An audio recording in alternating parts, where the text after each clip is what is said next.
Buenas noches para profesor, para usted.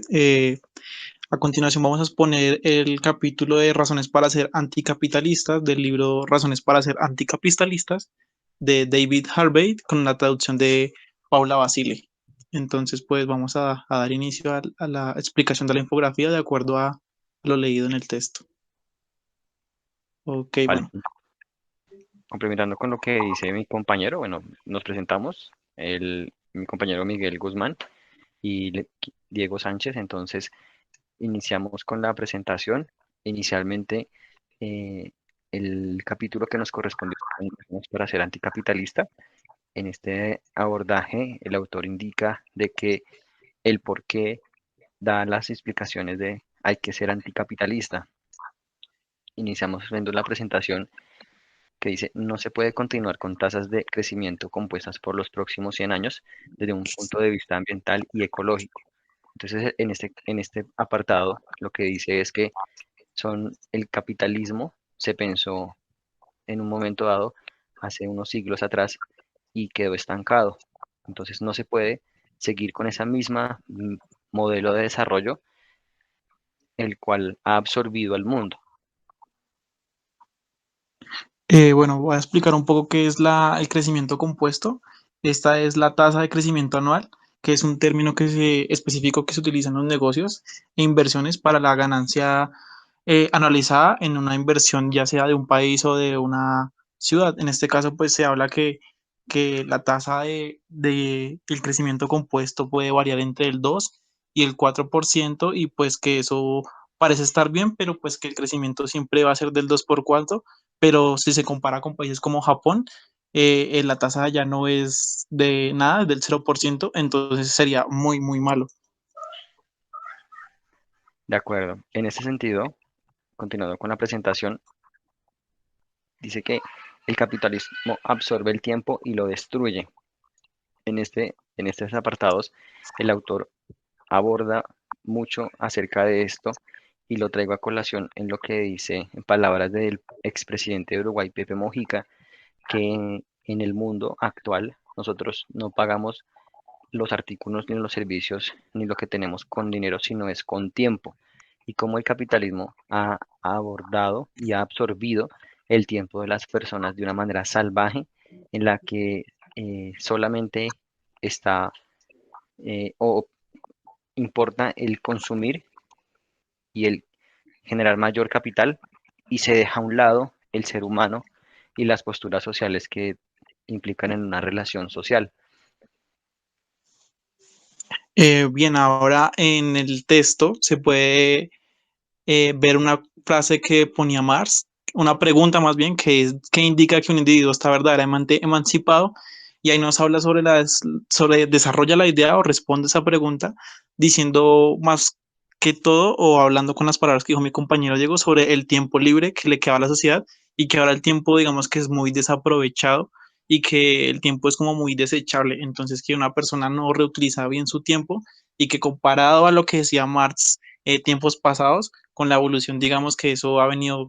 triplicándose, cuadruplicándose, entonces es digamos que un tiempo que no se vuelve a recuperar, que no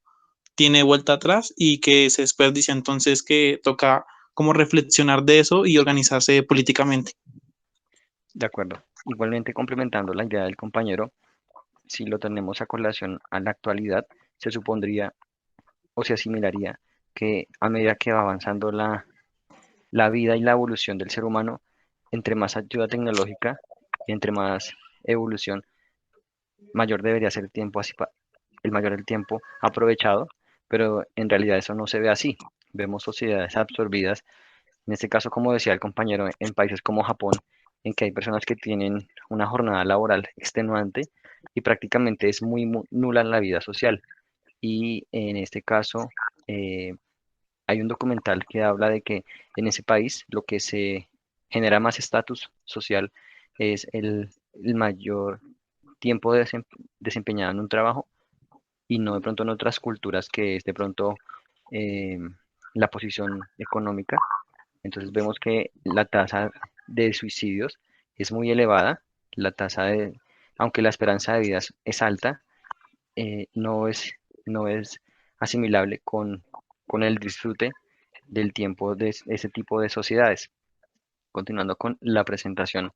en este apartado Marx afirma que el capital implica la aniquilación del espacio a través del tiempo. Dijo que en efecto el capital como comprendería un costo de tiempo que circula en circulación igual a cero. Sí, ok, para complementar acá y darle un poco de explicación al dibujo y la infografía, se habla también de que el, cada vez más son las personas que se mueve, perdón, no es así, sino el billete, digamos, él pone el ejemplo de un billete y en el mundo el billete ya no se mueve como era antes, que se demoraba en salir de un lado a otro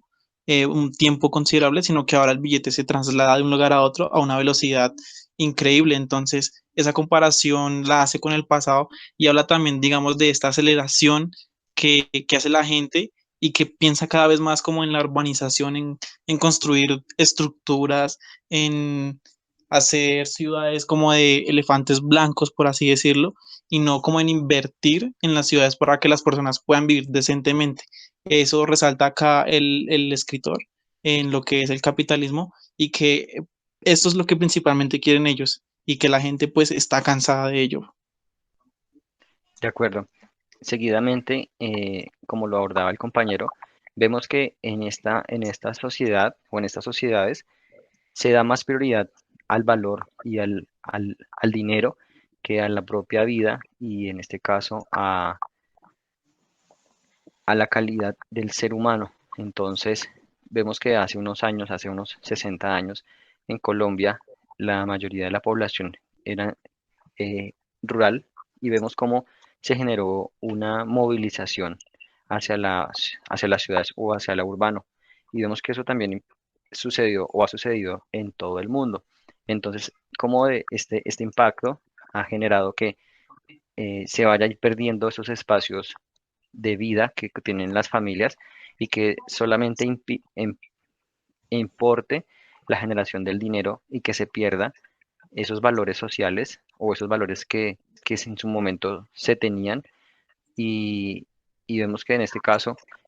como decía el compañero de la únicamente interesa es el dinero y las urbanizaciones, como los gobiernos desde la parte gubernamental y estatal han dejado a un lado la inversión social o se hace pero de una manera no tan equitativa como lo es con el desarrollo económico. En este apartado, pues, el autor indica de que se deja a un lado estas posturas. Un ejemplo claro de esto en la ciudad de Bogotá podría ser, por ejemplo, las más de 100 familias que vendieron su casa para el Estado para que pudieran comprar el terreno para poder realizar la primera línea del metro, la línea del metro que se lleva pues más de una década preparando y pues la gente digamos que al no tener como otra opción de que el gobierno, la alcaldía le ofreciera un precio por debajo al presupuesto del hogar, pues lo que hacen es aceptar y ellos como que los reubican en una nueva parte dándoles como todas las condiciones que el gobierno quiere que acepten, más no el, el, el que el dueño de la casa quisiera aceptar. Entonces, digamos que ese es un ejemplo como claro en esta parte de capitalismo en la ciudad de Bogotá, de acuerdo a ese pedazo del texto. De acuerdo. Siguiendo el hilo de la presentación, vemos que en este momento hay una ilustración de un señor con unos brazos de pulpo que controla prácticamente todos los servicios, la industria, la agricultura, eh, la, la justicia, los medios y demás. Entonces, como a lo largo de los años, este sistema, que en su momento se pensó que era el único o el que era más viable, llegó a posicionarse de tal manera, de una manera tan exorbitante, que al final del capítulo dice el autor de que ha crecido de una manera grande,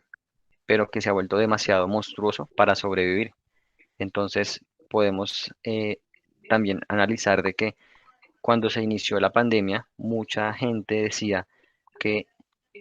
qué bueno, qué bueno que algún día el sistema fallara, y cuando la gente se vio inmersa en esta situación de que se tuvo que parar, se tuvo que cerrar muchos sectores de la sociedad,